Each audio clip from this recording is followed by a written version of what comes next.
So probably one of the best all-around bass fishing baits ever invented is going to be a fluke. And in this video, I'm gonna break down some of my favorite summertime fluke fishing tips because it's gonna be things that you're not gonna think about. We're fishing matted vegetation, grown grass, and some of the things that I do with the fluke are gonna shock you and are gonna help you catch more fish by the end of this video. So stick around, we're gonna catch some fish. A lot of what I wanna talk about today is how you fish a fluke, because people overthink fishing a fluke and they kind of just lose focus while they're fishing it. You know, it's one of the greatest baits for the same reason that a Senko is. It has that amazing fall rate, but then one of the other hottest baits out there is a jerkbait. And when you combine them both, you get a fluke. You get a soft plastic jerkbait, which is what this is. And so when you're fishing a fluke, a lot of people tend to just cast it out and do the stereotypical twitch, pause, but there's so many other things you can do with a fluke. First thing I want to touch on is a little bit about the gear that I throw a fluke on in the summertime. And one thing that is absolutely critical is going to be braided fishing line. You can see I have Cortland Master braid on there, 8 to 15 pound depending on where you're at. If you're fishing open, clear water, say spotted bass, smallmouth, 8 pound is going to be your best friend because you can cast it forever far. You know, when those fish come up chasing bait, you want to be able to launch that puppy as far out there as you can get it. And if you're fishing in grass like we are today, you might want to go 10 to 15 pound to be able to get those fish out of that grass. The next thing you want to think about is what fluke you are throwing, because there's a million different flukes out there on the market. You know, the Zoom Super Fluke Junior is obviously one of the greatest flukes ever invented. You have the Strike King caffeine shads, which are also phenomenal. They're heavier, they cast further. And then one that I've been throwing a lot is the Z-Man Streaks. It's that Elastec floating fluke, so I can fish it around a lot of this grass a lot easier, and it's more durable with that Elastec.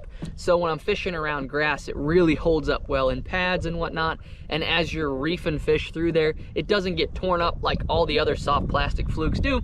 So you need to have a little bit of an assortment depending on where you're fishing, especially when it comes to clear water versus high grass like we have here. I don't always throw the same flukes in the same places. So it dawned on me, I've been talking about a ZWG hook a lot, but I haven't really described what the ZWG hook is. And so for those of you guys that haven't seen it yet, what it is, it's a hook designed specifically for Z-Man Elastec plastics. And so the cool part about it is it has a little keeper right up here at the nose with a forward pointing spike. So that way when you put a bait on, it locks it and it doesn't want to slide back. Just has a traditional belly weight. And then the other cool part is it has a little rubber stopper on the back side. And so when you rig a Z-Man Streaks or a Z-Man plastic, when you rig it, you see you can Texas rig it, and as soon as you pull that up, it locks that in on that nose so that bait doesn't want to slide down, but it will slide up your line when you hook a fish. And then what this little rubber peg does, it slides first off, like it'll literally slide very easily, but it's just enough resistance that when you rig a plastic, it kind of holds it up from wanting to slide down. And you can see it pokes through because the Elastec is so soft. If you hook a fish, it pops down easy, but it keeps it up there so when you're fishing it, your fluke's not sliding down, and it keeps your fluke honestly rigged perfectly while you're trying to fish it, so that way you're not constantly having to fight it. Because I get a lot of people throwing in the comments that this little peg is going to reduce hookup ratio.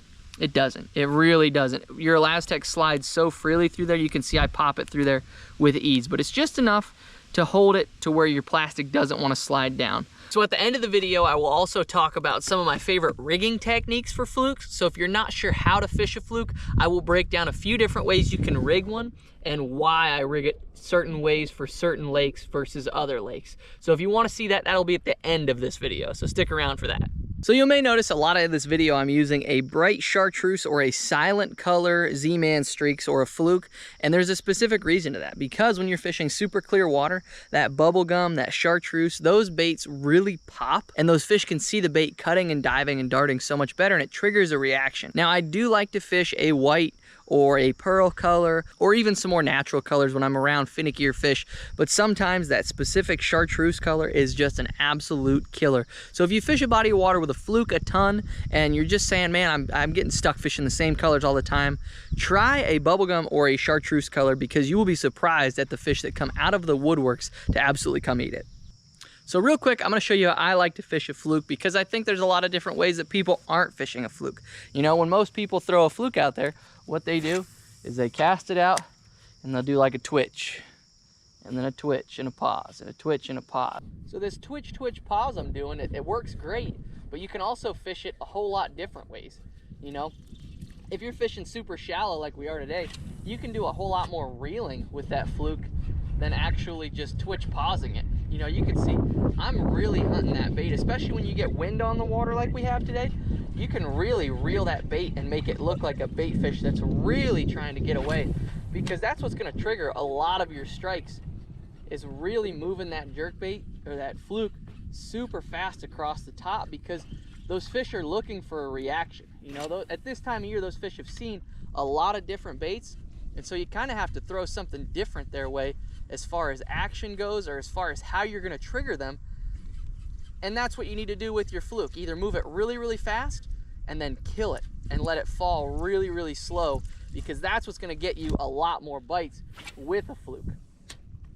And the reason that I like this fluke compared to other flukes is because every other fluke has a set fall rate already. This one, the fall rate is at 0. So with me artificially creating the fall rate, I can keep that bait on the surface. So when they're on the surface, I can sit here and I can twitch that bait and have it skipping and darting across the surface and looking like a bait fish that's really trying to get away without it actually going under the water. Even when I pause it, it pauses like a dead bait fish on the surface. And so to fish that, when I cast it out, I might reel it a little bit, pop it, twitch it, reel it, pop it, twitch it, keep it moving really, really fast, as opposed to how people stereotypically fish it. Now, if I were to put the 16th or the 8th ounce EWG in there, then a lot of times when I throw it out there, I'm gonna do a lot of that stereotypical twitch, pause, twitch, twitch, pause. But I fish it a lot like a jerkbait, in that I'm gonna keep the retrieve different, and I'm gonna keep mixing in different pauses. And you'll notice that I'm actually fishing this on a spinning rod. Most of the time, that's how I like to fish my flukes. This is a 7-1 Arc Essence, and then this is just their Arc G5, their spinning reel. I pair that with Cortland 10-pound braid.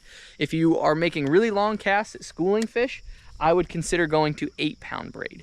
Cortland makes an 8 and even a 5-pound braid that are super, super wicked. So if you're fishing around thick vegetation where you're gonna throw straight braid, just throw that straight 5-pound braid or that 8-pound braid, because it's super thin diameter. But if you're gonna make a leader fishing for fish in clear water, I like to go that 8 or that 10, just because it has a little bit more abrasion, and it has still great castability, but I just like it a little bit more because it's a little bit thicker. So a lot of times of the year by now, a lot of the grass is really grown up and it's starting to mat on top, and those fish are really spread out through that grass. And so fishing a fluke super fast along the surface is almost like fishing a weedless spook, especially early in the mornings. If you get a lot of pressure in an area, or if you just want to cover a lot of water in that grass, throwing a topwater can be really, really difficult, but you can really pair this like a topwater with how fast you work it. You know, using that floating fluke or using a Zoom Super Fluke or caffeine shad and fishing it just really fast along the surface, you can get some great strikes and really find some great areas just by fishing it super, super shallow up top. And I think people forget that. I think they want to let it sink into that grass, and you can when you get into like openings or when you get into spots where there's hollow spots in the grass. But just pairing that with the speed of it versus like how those fish are feeding this time of year with that grass, you can really catch a lot of fish. So when you're fishing a fluke in the summertime, basically speed kills. You know, we hear guys talk about it all the time, but the faster you can move that fluke, the better chance you have at one of those fish that have been super pressured slipping up and really just eating the heck out of that bait. It's either going to be speeding it up to where they don't have time to think about it, or slowing it down so slow where they just eat it because it looks so dang natural. And you can see even right here, the cool part about using a floating fluke like this is I can fish it almost like a frog. I can fish it literally everywhere, just fishing it through this vegetation, because it holds up so much better and it floats right on the surface. But you can see how I'm working it pretty fast, but then I'll kill it when I get it somewhere where I think a fish might be hanging out. And then as I'm working it back, I can literally just hop it right across the surface like this. If there's any fish underneath those mats, I have just as good of a chance at catching them there as I do out in the open water. So if you're not sure what bait to throw, it's a good bait to start out with just to see if they're gonna be there. But you can see I'm working that bait so much faster than people typically do with a fluke, because I think I can get them to react to it so much better with that speed as I would moving it at a traditional pace. So as promised, we're going to talk through how to rig certain flukes. Now, the most common way that everybody has heard about, and basically everybody does, is called a Texas rig, where you insert the hook through the nose of the bait, like so, pull it down, and then make it weedless. Just like that. That is probably the most common way that everybody rigs a fluke. Now, some of the other common ways that people get a lot is a screw lock to nose rig it. If you've never nose rigged a fluke, this is how you can nose rig a fluke. And I like to do this when fish are in open, clear water. So what you do is you insert the screw lock into the nose of the fluke, like so. Normally I use a size smaller fluke, which I will have linked down below, but I was short-handed on this one.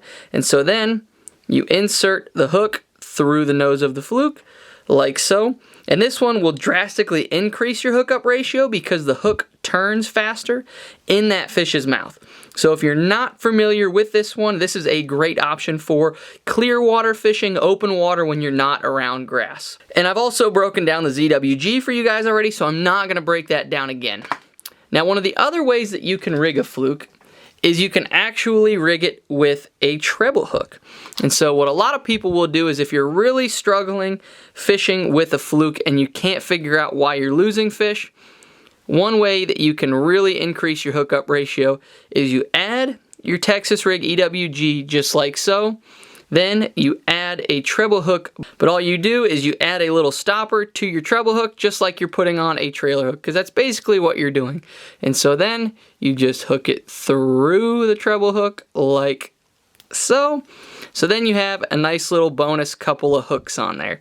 This is going to change the action of your fluke just a little bit, but if you're fishing it really fast like we've talked about in this video, sometimes it doesn't even matter. You just got to figure out where to put it on there. And so then you have a bonus little treble hook on there that you can then stick up in the tail or do whatever you like with it, but that's going to increase your hookup ratio on a fluke. So as always, we're going to end with a Bible verse, and as always, I constantly forget my Bible when I'm up here in the room, so we're going to be breaking it down off my phone. And one verse that I really want to talk about is Peter 1:1, and it's super profound. It says, "You are not forgotten, for you have been chosen and destined by Father God. The Holy Spirit has set you apart to be God's holy ones, obedient followers of Jesus Christ who have been gloriously sprinkled with his blood. May God's delightful grace and peace cascade over you many times over." And so that's one thing that I want to talk about, because people get lost in their day-to-day lives, but you're called. You are chosen. God knew what he was doing. From every inch of your body, from every freckle on your face to the hair on your head, you were chosen. Before you were born, before your mother even knew she was pregnant, you were called by God to do something on this planet. And for those of you guys that are struggling out there, just know that you are called. You know, there is a God out there. There is a Father who loves you for everything that you are, and he made you perfectly that way. You are perfect in every aspect because he designed you that way. So if you're struggling with how you look or, you know, what you're doing in life, just know that there is a purpose for every single one of you guys and that you are designed exactly the way you are. So thank you guys so much for watching. I hope you guys like the channel. Be sure to hit that subscribe button to follow along with the content. But God bless every single one of you guys, and I can't wait to see you guys in the next video.